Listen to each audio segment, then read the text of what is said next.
안녕하세요. 저는 30대 중반 여자입니다. 저희 엄마 아빠는 저를 혼자 임신하셔서 결혼하셨고 20살 때 쟤를 낳으셨어요. 엄마는 지금으로는 너무 어린 나이였을 때 저를 낳고 키우셨고 3년 후에 남동생까지 낳으셨습니다. 우리 네 식구는 씁쓸하지만 남들처럼 화목한 날들을 보내지 못했어요. 어렸을 적부터 아빠는 술에 의존하여 집안을 항상 공포 분위기를 조성하셨고 저희 가족들은 항상 아빠에게 위협받고 살아야만 했습니다. 엄마는 아빠에 대해 감정이 안 좋아 남자 잘못 만난 본인 신세 타령을 하시며 아빠를 미워했지만 술 안 마셨을 때의 아빠는 절대로 나쁜 분은 아니셨어요. 비록 경제적으로는 능력이 좋으신 분은 아니었지만 정이 많으셔서 사람들을 좋아하시고 자식들을 많이 아껴주신 사랑 많으신 자상한 분이셨습니다. 우리 딸 너희들은 아빠의 보물이야. 아빠가 너희를 얼마나 사랑하고 있는지 잘 알지. 내 새끼들 봐서라도 아빠가 얼른 정신을 차려야 하는데 미안하다. 아빠가 짊어진 삶의 무게가 왜 이렇게 힘든지 모르겠다라고 말씀하시며 아빠의 내면 고뇌를 나누었습니다. 뭐가 그렇게 괴로우신지 어릴 적 제가 본 아빠의 모습은 많은 날들이 술에 젖어 있었고 저의 남매는 원래 아빠 모습을 잘 알았던지라 그런 아빠의 모습이 참 마음 아팠습니다. 그리고 어느 날 충격적인 광경을 목격하고서야 왜 아빠가 그리도 괴로워했는지 알 것 같았습니다. 바로 엄마와 삼촌의 충격적인 관계 때문이었어요. 아빠는 형제가 많으셨습니다. 아빠는 5남매 중 장남이 있었고 비록 큰 고모 한 분 계셨고 아빠들 밑으로 삼촌들과 고모들이 계셨습니다.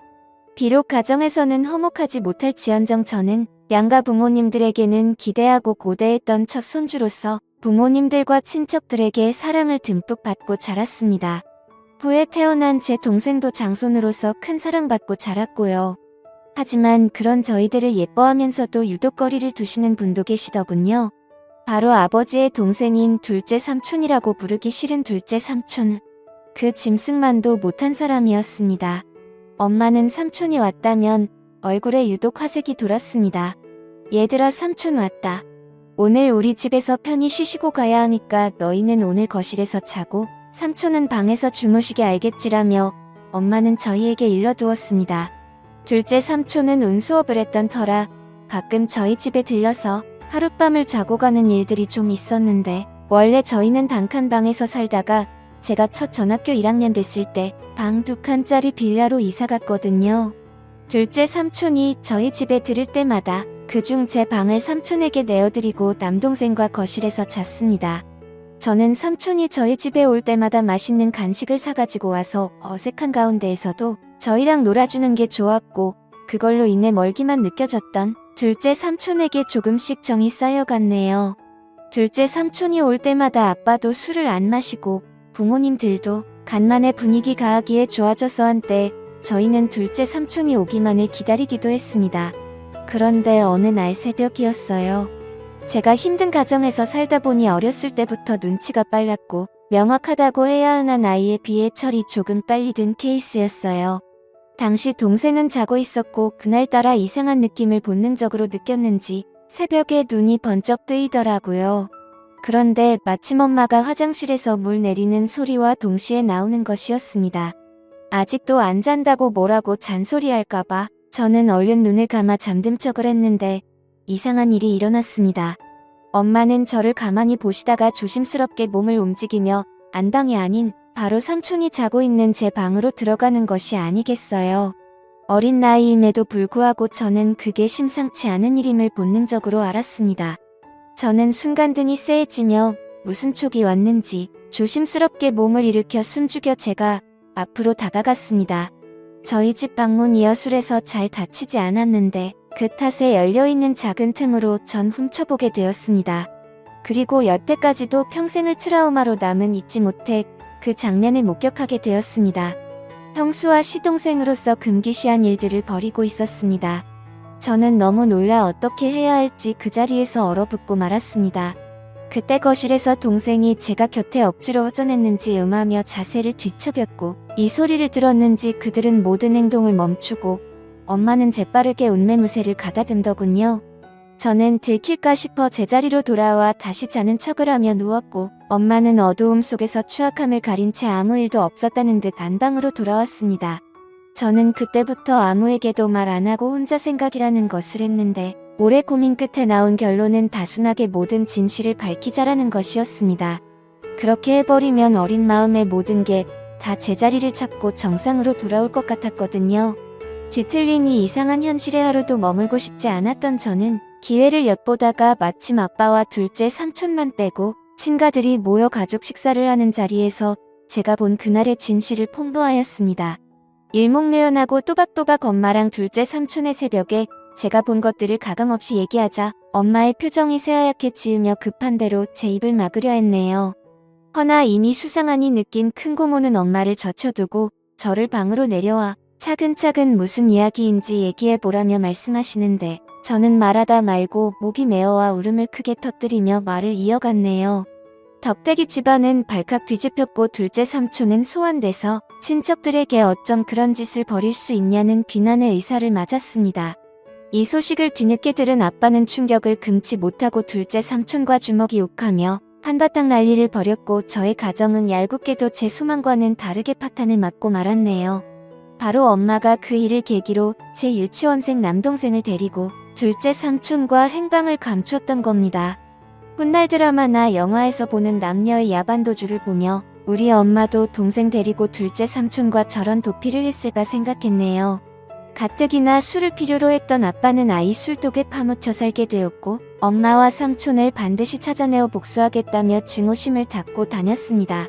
아빠는 늘 술을 취한 채 정신적인 고통을 이기지 못하고 자고 있던 저를 이불에 쌓아 주수석에 태우고 어디에도 있는지 모르는 그들을 찾으러 나섰고 그럴 때마다 저는 두려움에 떨어야만 했습니다.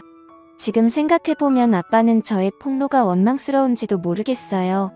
눈 감고 귀 닫고 모른 척 했으면 어쨌든 불행한 가정이나 어이일 수 있었을 텐데 그걸 폭로함으로써 파국에 치닫게 돼버렸으니 다 제 잘못이라는 생각이 들었습니다. 이럴 줄 알아서는 얘기하지 말 걸 그냥 아빠를 속이고 모두를 속일 걸 진실을 알리는 것만이 꼭 올바른 게 아니라고 생각을 했네요. 다행히 두어 달이 지난 후 엄마는 집에 동생을 데리고 들어왔고 간만에 엄마를 본 저는 그간 마음 고생한 게 싹 치유되면 깊은 안도감을 느꼈습니다. 오랜만에 동생을 봐서도 너무 행복했고 돌아온 엄마로 인해 아빠의 상태도 좀 나아진 것 같아 행복했습니다. 다만 제게 엄마가 사라졌던 후는 남았습니다. 잠시라도 눈에 엄마가 보이질 않으면 불안해서 미칠 지경이었어요. 학교 갔다 서둘러 집에 왔는데 엄마가 없으면 빌라나 동네 인근을 다 뒤지고 다녔고 미용실에서 파마를 하고 있거나 동네 사람들과 같이는 엄마를 보고서야 안도의 숨을 내쉬고 했습니다. 그렇지만 혹시나가 역시나 얼마나니던 다시 나갔어요.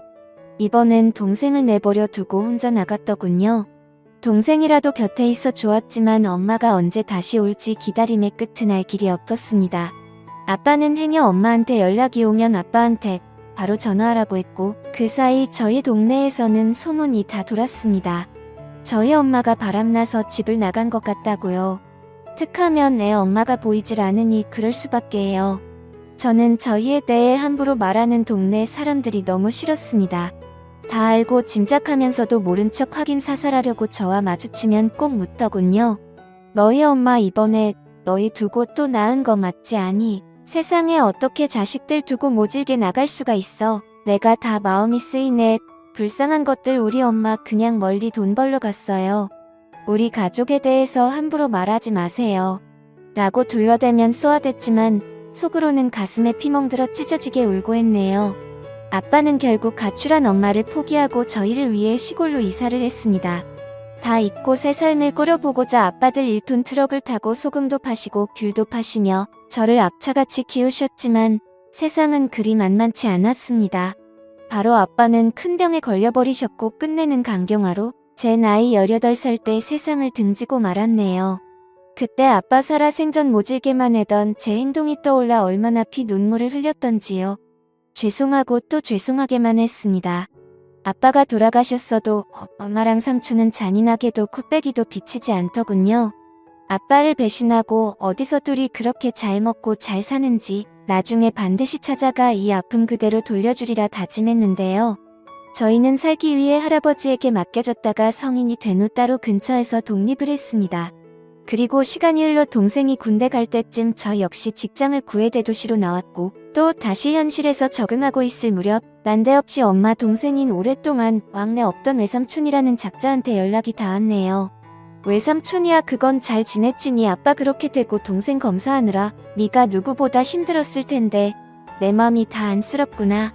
고시원 좁고 답답할 텐데 내가 보증금을 좀 대줄 테니 어디 원룸이라도 들어가 살지 않겠니? 순간 의문이 들었죠. 갑자기 외삼촌이 왜 나한테 뭔가 이상해서 좀 알아봤었는데 예상치 못하게도 그간 연락이 끊겼던 제 친엄마가 외삼촌 뒤에 있었던 게 아니겠어요. 저와 동생을 버리고 그 놈이랑 살림 처리겠다고 도망가서 정 떼며 살았을 땐 언제고 이제 와서 왜 이렇게 우의적으로 나오는지 고맙기는커녕 귀가 찼습니다. 아빠와 저희를 배신하고 그 짐승 같은 둘째 삼촌놈이랑 도피해서 얼마나 때깔 좋게 잘 먹고 잘 살았는지 확인해봤더니 이게 앵골 어느새 남자를 갈아버렸네요. 제가 이 사실을 입 밖에 내니 엄마는 주위를 살피며 은밀하게 말하게 자신 낳고 살다 보니 안 맞는 부분도 많고 사람들 눈도 있고 윤리적으로도 이건 아닌 것 같다 뒤늦게 맘먹고 정리했다. 지난 세월 죄책감 떨치고 새 인생 살고 싶어 너하고도 연락한 거고 라고 합니다. 순간 뭐지 싶었네요. 그렇게 쉽게 헤어질 수 있었을 것을 여지껏 저희 가족 생채기 다 내놓고 일이 저질러질 대로 다 저질러 놓은 후에야 헤어졌다니에요. 엄마를 가지려고 아빠를 배신한 삼촌도 같은 생각이어서 순순히 헤어졌다는데 말도 안 돼. 그들의 파렴치한 패륜 때문에 상처 입은 사람이 몇인데 멱살 잡고 쫓아다니며 키의 보상이라도 받고 싶었습니다. 엄마는 결국 삼촌과 금기된 사랑을 끝내고 다른 남자랑 세 번째 결혼을 했답니다. 참 능력도 좋으시지. 엄마는 제 동생이랍시고 둘째 삼촌 사이에서 낳은 남자의 여자애 한 명씩을 제기 소개했습니다. 저를 동생들과 함께 인사시키며 이들은 내 동생이고 너희들도 언니한테 인사해라. 동생 돌보는 거 보니 지금 여기 있는 동생도 잘 돌볼 것 같더라. 다 네 핏줄들이니 맞이로서 잘 챙겨라. 뭐니 해도 남보다는 형제가 최고야. 남보다도 못한 형제들도 많죠. 저나 이 애들이나 다 배신이 피가 흐르는 엄마 자식들인데 나중에 서로 뜯어먹겠다고 뒤통수 치고 그러면 어쩌죠. 라고 대꾸하자 엄마의 표정이 점차 살벌해지기 시작했네요. 전혀 패인 상황에 내막을 모르는 새아빠는 분위기를 환기시키고자 그저 하시더라고요. 새아빠는 평범하고 사람 좋으신 분이셨습니다. 엄마는 정말 미웠지만 가족들이 그리웠던 저는 엄마를 용서하고 잘 지내보려고 노력했습니다. 허나 엄마와 삼촌의 트라우마는 쉽게 잊혀지지 않더라고요. 엄마 역시 지난 세월을 후회하며 저와 함께 잘 살려야 하는 것 같았지만 제가 본인의 치명적인 비밀을 알고 있으니 저를 편히 대하지 못했습니다. 심지어는 저더러 미용실에서 엄마라고 하지도 말라고 하고 주변인들에게는 저와의 관계를 숨기려 하더군요. 새아버지가 절 자식으로 인정한다며 친척들에게 소개하려 할 때도 엄마는 필사적으로 행여 책 잡힐까 싶어 말렸습니다. 엄마의 숨겨진 자식으로 살아야 하는 기분도 참 더럽더이다. 더러운 놈의 둘째 삼촌 자식들은 엄마 거리며 당당하게 살고 있는데 우리 아빠 자식이었던 전 왜 숨겨져야 하는지 감정이 분노가 스멀스멀 살아났습니다. 더욱이 참을 수 없었던 건 엄마는 수련전만 하면 꼭 아빠 욕했는데 나니 아빠가 아직도 지긋지긋해. 나 O형인데 왜 니들은 니들 아빠처럼 A형이냐고. 너나 니 동생이나 아빠 너무 쏙 빼닮아서 싫어. 처음부터 내 손으로 쭉 키운 니 새동생들한테 정이 더 가더라고. 왜 같은 손가락이라도 더 아프고 덜 아프고 하잖아. 니가 차별받는 것도 다 니 아빠 탓이고 내가 삼촌과 불륜 저지른 것도 니 아빠 책임이야. 알아. 니 아빠 결혼 자체가 나한테는 인평생 지옥이었다고. 삼촌과 불륜을 저지른 건 모두 다 아빠 잘못이라고 떠넘기며 책임을 지었습니다. 참을 수가 없었습니다.